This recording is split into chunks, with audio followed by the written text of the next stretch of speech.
تو اللہ کا شکر ہے الحمدللہ، وہ یہ ابھی تیسرے پلانٹ کی جو ہے وہ اوپننگ ہے پرسوں، اور اس کے بعد ہم ایک اور پلانٹ لگانے کے لیے جا رہے ہیں. اور اس کے علاوہ الحمدللہ ہمارا جو روٹی گھر ہے اس کا سروے کیا گیا، اس کو وہاں پر بھی جیسے راشن تقسیم ہوتا ہے، جیسے کہ کھانا تقسیم ہوتا ہے روزانہ صبح اور شام، وہاں پہ بھی ہم نے اس کام کو بڑھایا ہے الحمدللہ. اس کے علاوہ بیگر ہوم لاہور جو ہے اس کا دورہ ہوا تھا، وہاں پر سہارا ویلفیئر فاؤنڈیشن ناروے نے بھرپور امداد جو ہے وہ ان کو یعنی پیش کی ہے الحمدللہ. وہاں سپینرز ان کو چاہیے تھے اور جو ضروریات زندگی کی چیزیں چاہیے تھیں سہارا ویلفیئر فاؤنڈیشن نے مہیا کر دی ہیں. اس کے علاوہ یتیم ایک اسکول ہے یہاں پر، ماڈل اسکول، وہاں پر بڑی زبردست جو ہے وہ وہاں پر ہمارا پروگرام ہوا. اس پروگرام میں ماشاءاللہ ان بچوں نے محفل میلاد کے حوالے سے، عید میلاد النبی کے حوالے سے پروگرام ترتیب دیا ہوا تھا، اور وہاں کی جو انتظامیہ تھی انہوں نے بڑا زبردست پروگرام ترتیب دیا تھا الحمدللہ. وہاں پر بھی سہارا ویلفیئر فاؤنڈیشن ناروے نے جو ہے ان کو جو یونیفارم ہے وہ ان کو مہیا کر دیا ہے الحمدللہ. اور اس کے علاوہ جو ہے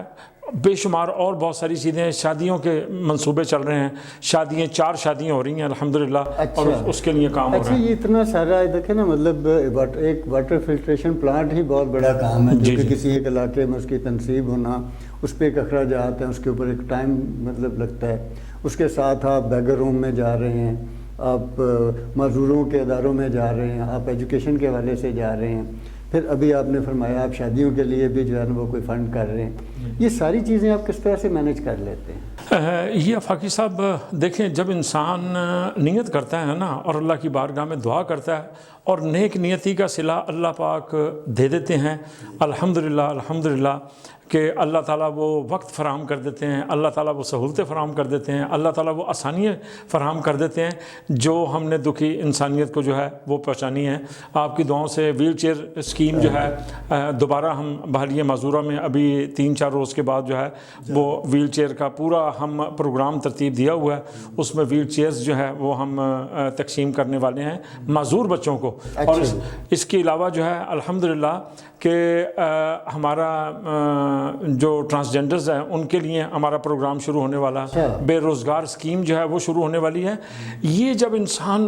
کوشش کرتا ہے اور دعا کرتا ہے تو اللہ رب العزت ایسے لوگ پیدا کر دیتے ہیں، ایسا ماحول بنا دیتے ہیں، ایسا وقت فراہم کر دیتے ہیں کہ یہ چیزیں کنٹرول میں آنا شروع ہو جاتی ہیں. اور یہ میں اکیلا نہیں کر سکتا، یہ ناروے کے لوگ میرے پیچھے کھڑے ہوئے ہیں، اللہ کی ذات سب سے پہلے، پھر اللہ کے نبی صلی اللہ علیہ وسلم کا صدقہ، پھر ناروے کے لوگ، پھر یہاں پر جو ہماری ٹیمیں ہیں ماشاءاللہ پورے پاکستان میں آپ نے دیکھا ہوگا کہ بے شمار اخبارات نے بڑی کوریج دی ہے اور مختلف چینلز نے جو ہے وہ انوائٹ کیا ہے. تو وہ یہی میرے سے پوچھے تھے یہ کیسے کر لیتے ہیں. پھر میں یہی میرا جواب ہوتا ہے کہ یہاں پر سہارا ویلفیئر فاؤنڈیشن کی پوری ٹیم ہے اور ہر شہر، ہر قصبے میں یعنی ہر جگہ پسماندہ علاقوں میں ہماری انتظامیہ بن چکی ہیں، 12 لوگوں کی 14 کمیٹیاں بن گئی ہیں. اور وہ کمیٹیاں جو ہے نا وہ بھرپور ساتھ دے رہی ہیں. اور اللہ پاک کی بارگاہ میں یہی دعا ہے کہ اے باری تعالیٰ جس طرح میرے ساتھی، میرے لیفٹ رائٹ جو میرے بازو ہیں، اللہ ان کو جزائے خیر عطا فرمائے. اور ہمارے چیف آرگنائزر امتیاز الحق صاحب، ہمارے عامر سہیل صاحب جو ایک ریڑھ کی ہڈی کا رول جو ہے وہ ادا کر رہے ہیں. یہ سارا جو ہے یہ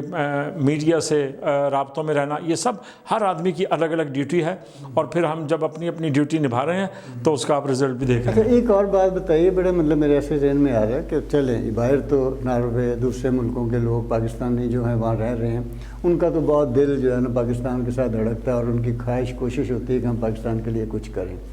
کیا پاکستان میں بھی کچھ ایسے لوگ مخیر حضرات ہیں یا ایسے کوئی کمیونٹیز جو آپ کے ساتھ کوئی ہیلپ کر رہے ہوں، تعاون کر رہے ہوں اس نیکی کے کاز میں؟ آفاقی صاحب ابھی تک تو ناروے کے لوگوں سے ہی، ان کی ہیلپ سے ہی ہمارا یہ سلسلہ جو ہے وہ چل رہا ہے. اور یعنی پاکستان میں ابھی تک ایسا کوئی سلسلہ نہیں بنا، نہ کسی نے ہم سے رابطہ کیا ہے، کیونکہ اس وقت حالات جتنے خراب جا رہے ہیں. لیکن ہماری کوشش ہے، گورنمنٹ آف پاکستان بھی کافی اچھے کام کر رہے ہیں اور کوشش کر رہی ہے. تو ابھی پچھلے 2 روز پہلے بھی ہمارا پی ٹی وی پر جو انٹرویو تھا اس میں اوورسیز پاکستانیوں کے حوالے سے جو بات چیت ہو رہی تھی اس میں بڑی اچھی پیش رفت ہوئی ہے، بڑی اچھی انہوں نے آفرز دیے ہیں ہمیں. تو انشاءاللہ امید ہے کہ یہاں پر گورنمنٹ آف پاکستان ہمیں دیکھتے ہوئے کہ جیسے پسماندہ علاقوں میں ہم نے یہ کام کیے ہیں اور کر رہے ہیں، ہمیں دیکھتے ہوئے وہ ضرور ہمارا ساتھ دیں گے انشاءاللہ۔ اچھا، آپ گورنمنٹ سے کیا چاہتے ہیں؟ یعنی پاکستانی عوام تو ضرورت مند ہے ظاہر ہے، اور گورنمنٹ سے کیا چاہتے ہیں کہ وہ آپ کو کس طرح کی سہولت فراہم کرے تاکہ آپ زیادہ سے زیادہ یہ کام اور مزید پھیلا سکیں؟ جی، ہم یہ چاہتے ہیں گورنمنٹ آف پاکستان سے، جیسے کہ میں نے پہلے بھی بتایا کہ بڑی کوششیں ہیں، بڑی زبردست، یعنی ان کی کوشش جاری ہے اور اس کوشش میں اللہ پاک ان کو آسانیاں بھی پیدا فرما رہے ہیں۔ ہم یہ چاہتے ہیں کہ ہمارا جو زر مبادلہ ہے جو پاکستانی وہاں سے بھیجتے ہیں، یہاں پر فاؤنڈیشنز میں ہی وہ پیسے آئیں تو تب وہ پیسے جو ہے وہ یہاں پاکستان میں آ سکتے ہیں۔ پہلے تو یعنی کوئی پرابلم نہیں تھی، لیکن اب جو پالیسی اختیار کی ہے گورنمنٹ آف پاکستان نے بہت اچھی ہے، میں اس کو بڑا اچھا یعنی مانتا ہوں اس چیز کو، لیکن یہ ہے کہ وہ ہماری یہاں فاؤنڈیشنز کو جو نیک نیتی پہ مبنی ہیں اور جو دکھی انسانیت کی خدمت کر رہے ہیں، ان کو وہ کم از کم جلدی ان کی جو ویلفیئر فاؤنڈیشنز جو ہیں اس کو کھول دیں اور ان کے لیے سہولتیں فراہم کر دیں، بجائے اس کے کہ 6 مہینے لگیں، وہ 2-1 مہینے میں جو ہے وہ یہ کام کر سکتے ہیں اور ہمارے لیے آسانی پیدا ہو سکتی ہے۔ اور اب میں آپ سے آخری ایک سوال جو ہے نا، وقت کی مطلب جو اتنی اس ہوتی ہے کمی اور اس میں ہم کر سکتے ہیں، آپ فیوچر کیا دیکھتے ہیں اپنے کام کا اور مستقبل کی آپ کی پلاننگ کیا ہے؟ یہ ذرا تھوڑا سمجھیں۔ جی افق صاحب، انشاءاللہ تعالی مجھے بڑی امید ہے اللہ کی پاک ذات سے، انشاءاللہ اللہ کے نبی صلی اللہ علیہ وسلم کا صدقہ پہلے بھی عطا کیا اللہ نے، اب بھی عطا کریں گے۔ اب ہماری جو کوشش ہے وہ یہ ہے کہ زیادہ سے زیادہ دکھی انسانیت تک جو ہے وہ پہنچا جائے، ان کو سہولتیں فراہم کی جائیں، کیونکہ پاکستانی لوگوں کے وہاں پر دل دھڑکتے ہیں، وہ اپنی دھرتی سے بڑا پیار کرتے ہیں، وہ اپنی دھرتی کو بڑا چاہتے ہیں۔ اور میں یہ جو ہمارا انٹرویو تھا، گورنمنٹ کے ہی آدمی تھے جو ان کے ساتھ میری بات چیت چل رہی تھی، ان کو یہی بتایا جا رہا تھا کہ وہ لوگ جو ہیں کوشاں ہیں، وہ چاہتے ہیں کہ گورنمنٹ آف پاکستان کے ساتھ مل کے، ان کا کاندھا بن کے، ان کے بازو بن کے جو ہے وہ ساتھ دیں، اور وہ آسانیوں کے لیے جو ہے وہ بھی ان کو امیدیں ہیں۔ تو ہمارے اگلے پروگرام جو ہے بے روزگاری کے سلسلے میں ہیں انشاءاللہ تعالی، اور یعنی تعلیم کے سلسلے میں ہیں، اور نابینا افراد کے لیے بھی انشاءاللہ کوششیں جاری ہیں۔ اور ابھی الحمدللہ جو ماہانہ راشن دیا جاتا ہے لوگوں کو، ان لوگوں کو نہ ہم دکھاتے ہیں، نہ ان کے بارے میں کچھ بتاتے ہیں، اور نہ ہم بتانا چاہتے ہیں، لیکن ہمارے بے شمار لوگ جو ہیں وہ جانتے ہیں کہ الحمدللہ ہم چھپ کر جو کام کر رہے ہیں وہ بھی یعنی ہماری انتظامیہ جو ہیں ان کے علم میں ہیں، تو ہم وہ کام جو ہے وہ کرتے رہیں گے، اور ان لوگوں کو ہم چھپا کے رکھیں گے تاکہ ان کی عزت نفس جو ہے وہ مجروح نہ ہو۔ بہت شکریہ حافظ صاحب آپ کا، آپ تشریف لائے، اور میں سمجھتا ہوں کہ آپ اتنا بڑا کام کر رہے ہیں، اللہ تعالیٰ آپ کو اس میں استقامت نصیب فرمائے اور مزید کامیابیاں دے۔ جیسا کہ ناظرین آپ نے دیکھا کہ حافظ صاحب سے ہم نے سنا گفتگو میں، اور یہ سارے وہ لوگ ہیں بنیادی طور پر جو ریاست کا کام ہے، کیونکہ ریاست کا ہی یہ کام ہے کہ اپنے ہر شہری تک پہنچے، ہر شہری کی ضرورتوں کو پورا کرے، ان کی ہیلتھ، ایجوکیشن، ان کی رہائش، ان کی بیماری، ان ساروں کے لیے۔ لیکن بعض اوقات یہ ہوتا ہے کہ ہمارے جیسے پسماندہ ملکوں میں وہ ریاست نہیں پہنچ پاتی، تو حافظ محمد اسلم حق صاحب جیسے مخیر حضرات درد دل رکھنے والے دنیا بھر میں پھیلے ہوئے ہیں، اور یہ کام کرنا چاہتے ہیں پاکستان میں آ کر، لیکن جو جس طرح سے حافظ صاحب نے کہا ہے کہ جو آسانیاں حکومت انہیں فراہم کر سکتی ہے تاکہ یہ زیادہ سے زیادہ لوگوں تک پہنچیں، زیادہ سے زیادہ لوگ پاکستان میں آئیں، اس کے لیے صرف یہ ہے کہ حکومت جو ہے وہ راستے جو ہے وہ آسان بنائے ان کے لیے، جو قانونی مشغافیاں ہیں غیر ضروری جو ہیں ان میں نرمی کی جائے، اور تاکہ یہ کام زیادہ سے زیادہ پھیلے۔ اور میں آخر میں یہ دعا کروں گا کہ اللہ تعالیٰ ان کو جزائے خیر دے۔ اس طرح کے بے شمار لوگ ہیں جن کی وجہ سے جو ہے